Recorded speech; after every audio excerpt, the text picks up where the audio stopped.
Welcome back. Welcome back to the 10 Commandments of Leadership.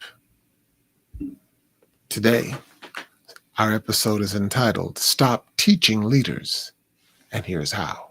Stop Teaching Leaders, and Here's How. Today, we're drawing from a very powerful Forbes magazine article by Michael Hudson entitled Unschooling Leadership. It's time to stop teaching leaders, and here's how. In it, Hudson highlights an arresting truth. Organizations spend over $60 billion annually on leadership and development programs, and yet most programs never crack the real problem. Because leadership failure doesn't stem from technique, it stems from egoholism.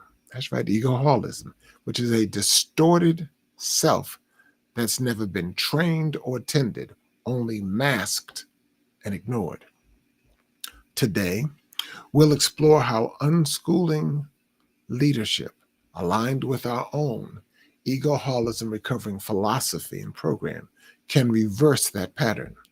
I'll walk you through 4 core functions: convene, stimulate, ground, and model. Fair enough? Let's get started. Number 1, convene. Don't dictate. Imagine instead your last strategic meeting. Who talked the most?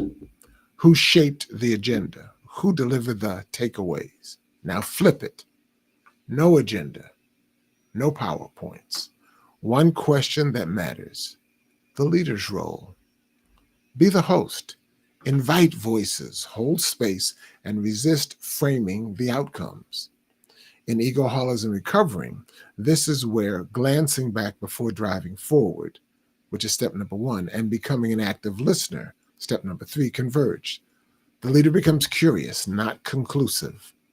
Barbara Bush once entered a room full of Wisconsin educators and asked the question, this is 1988, during her husband's presidential campaign. She asked, if you were the president, what would you do to fight literacy? Well, the room erupted in wisdom. Leaders stopped being the experts and became the questioners on her part. She stopped trying to lead and then became the questioner. Number 2, we talk about stimulate. Stimulate. Disturb the false harmony we all sat in everything's fine meetings before. No one names the conflict. Everyone nods politely. Nothing changes. As Amy Edmondson teaches, true progress needs psychological safety. True progress needs psychological safety. Great leaders ask, what aren't we talking about? Where are we lying to ourselves? Which lenses are we blind to? That's not disruption. That's invitation. Leaders stay quiet long enough to hear what's alive beneath the surface. Step number 3 is to ground. Ground. Center yourself in the unknown. Remember back to 2020? 2020 taught us that certainty is a myth. Remember 2020? That was COVID-19. Certainty was a myth. Certainly was proved then. Teams don't seek answers, they seek anchoring. The founding function is about saying, I don't know what's becoming, but here's what still matters. And meaning it. And as Inseed let me see if I can get his name right, Petriglieri says, psychologically present leaders orient toward others and task, not toward internal neuroses or illusions of culture. Let me say that again. Psychologically present leaders orient toward others and task, not toward internal neuroses or illusions of control.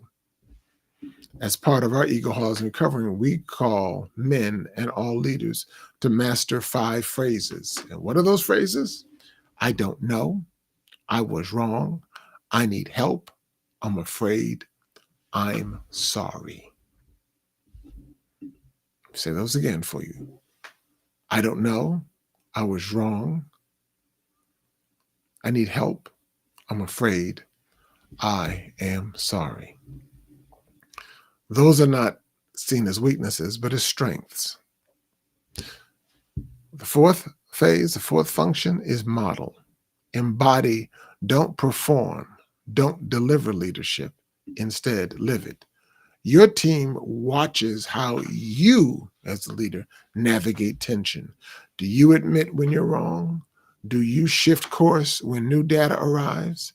Do you hold both confidence and humility?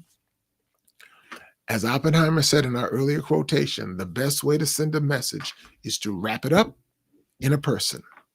That person should be you. Flawed, growing, burning with integrity. The closing word for today. Leadership training often fails because it treats egoholism as a side issue. The Forbes article reminds us that spending billions doesn't matter if we never address the inner life of leadership. Forbes' Unschooling Leadership article doesn't start with new models or new curricula. It starts with unlearning, letting go of control, embracing vulnerability, hosting curiosity, and tending ego.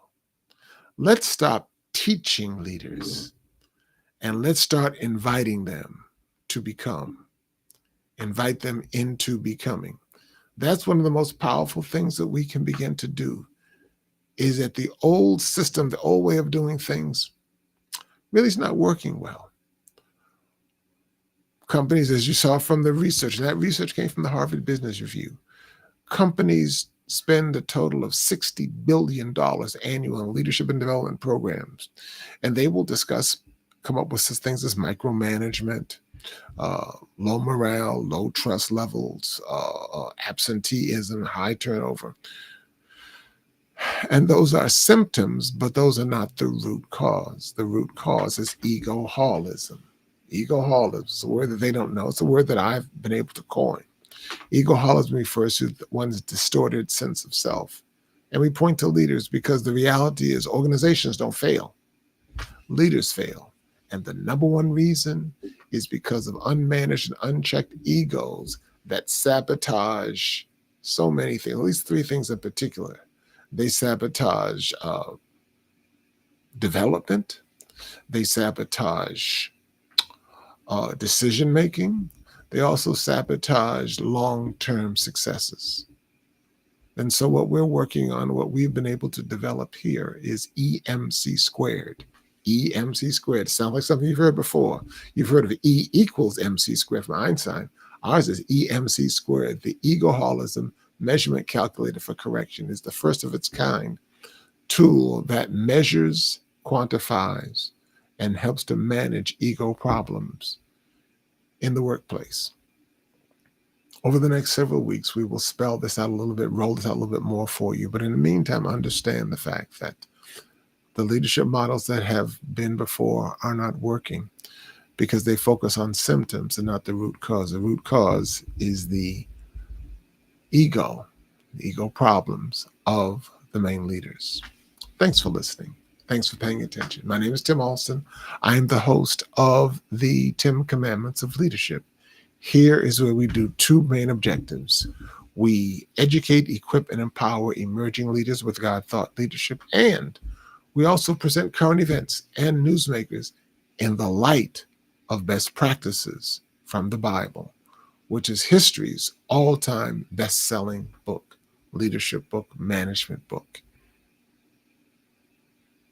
If what we have said has been inspiring to you, then please like, subscribe, share it. And we'll see you on tomorrow for the 10 Commandments.